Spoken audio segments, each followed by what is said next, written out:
Welcome back to Motivational Repo. Think about that leather jacket you love, or those really cool shoes, maybe that classic handbag. So many of us own these things, right? They feel like quality, like luxury. But have you ever really stopped and wondered what the story is behind them? Well, today, we're going to dig into the real story of the leather industry. You see it everywhere. Leather is sold to us as this symbol of luxury and toughness. You know that feeling when you pick up a leather product? You feel its weight, that unique texture. You're supposed to think of craftsmanship and timeless style, and that's an image that's been carefully built up for decades. But what if that feeling of luxury has a hidden price tag? A journey that's way more complicated and, honestly, pretty troubling than what you see in the store. So what is the real cost of these products? Let's follow the trail right back to the very beginning. Okay, so to really get this, we can't start in a store or even a factory. No, we have to go way back. We have to start on a farm. This is where we find the hidden life of cattle, these living creatures at the very heart of this huge global industry. Get ready for this number. Over 1.4 times billion. That's not a typo. According to research from Collective Fashion Justice, that is the insane number of cattle on our planet right now. I mean, to put that into perspective, that's more than the entire population of China or India. And the vast majority of them are raised for one reason, for industries like meat, dairy, and, yep, you guessed it, leather. Now, you've probably heard this before, right? It's a really convenient story that the industry loves to tell us, that leather is just a byproduct. You know, like they're just using up the leftovers from the meat industry so nothing goes to waste. But, well, that's just not true. It's a myth. The reality? Leather is what's called a co-product. It's super valuable, super profitable all on its own. It actually helps prop up the entire animal agriculture system. So it's not some leftover scrap. It's a massive part of the business. So this is the journey we're about to take, you and me. And it doesn't start with a piece of material. It starts with a living, breathing animal on a farm. From there, it's a long road to industrial feedlots, then to a slaughterhouse, and finally through this really intense chemical process in a place called a tannery. Only then does it become that product you might see on a store shelf. And this is so important to remember. We have to talk about who is at the start of this chain. As organizations like Collective Fashion Justice point out, these aren't just things. They're not commodities. Cattle are sentient beings. I mean, they experience a whole range of emotions, boldness, shyness, just like the dogs and cats we might have at home. They have friends, they have personalities, and yet in this industrial system, their lives are, well, they're often full of pain. Things like branding with scorching hot irons, dehorning, these are just standard practice.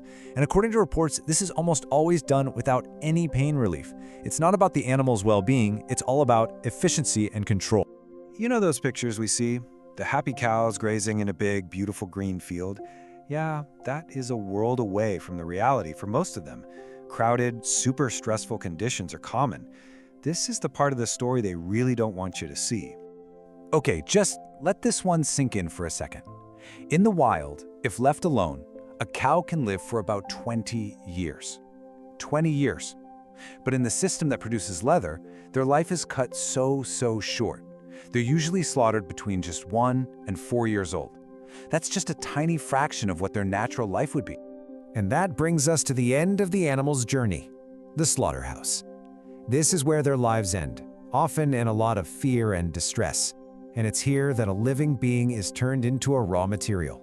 Its skin is taken, ready to begin a whole new journey into the world of fashion. You know, this work, it takes a huge toll. And not just on the animals, it affects the people involved too. This quote from a former slaughterhouse worker, Susana Chavez, is just, wow. It really captures the human cost of this whole process. So once the skin is removed, it's not what you think of as leather. Not yet. It's just a raw hide. And like any organic thing, it's gonna rot. So to stop that from happening, it gets sent to a tannery. And this is where it goes through this crazy, intense chemical transformation. So how is most leather made? Well, look at this. The vast majority of the world's leather, we're talking 85 to 90% of it, is made using one single method. It's called chrome tanning. It totally dominates the industry. So what even is chrome tanning? Well, to put it simply, it's a fast, cheap, industrial way to do things.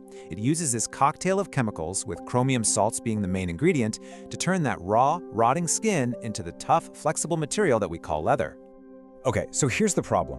When this whole process isn't super strictly regulated, and in many parts of the world it's not, it becomes a total environmental nightmare. We're talking about a toxic soup of chemical waste, including that chromium, just getting dumped straight into rivers. It pollutes the water that entire communities need to survive and just wrecks the local ecosystems. And that pollution, it doesn't just hurt the planet. It creates a really devastating health crisis for the people who have to work in these tanneries and for the people who live nearby. These are the human beings behind the products we buy. A really powerful example of this comes from a Human Rights Watch investigation. They looked into the tannery district of Hazaribagh in Bangladesh. For years, this place was a huge hub for making leather, and it created an environment where the workers, including children, were just hit with a constant barrage of toxic chemicals every single day. And the report, it detailed some absolutely horrific conditions. Workers with terrible skin diseases, respiratory failure from breathing in the fumes, a constant daily risk of losing a hand or a foot in machinery with no safety guards. And maybe the most shocking part, they found kids as young as 11 years old working right in the middle of this toxic mess. Wow. Okay, after hearing all of that, it's easy to feel pretty down. But the story doesn't have to end there. There's so much innovation happening right now that's creating a whole new chapter for fashion, one that moves us past this really destructive model. And this is where things get exciting. We're seeing this huge wave of sustainable innovation. I'm talking about lab-grown leather, which is made from animal cells without ever harming an animal. There are these incredible plant-based leathers, made from things like mushrooms, cactus, even apples. And then there's recycled leather, which takes old waste and turns it into something brand new and valuable. What's so cool about all this is that these new materials give us a real choice. They show us a path to a future for fashion that isn't built on animal suffering and toxic pollution. And this isn't some sci-fi dream. This is happening right now. It's the new frontier. So, we've gone on quite a journey, haven't we? From the farm, through the factory, and now into the future. We've seen the hidden story behind what seems like a simple product. And really, the question this all leads to is a personal one for you. Now that you know the whole story, the next time you see a leather product, what are you going to see? Hey, thank you so much for joining me on this one. If you want to see more explainers that uncover the truth behind the stuff we use every day, make sure you follow us right here on Motivational Repo. I'll see you next time.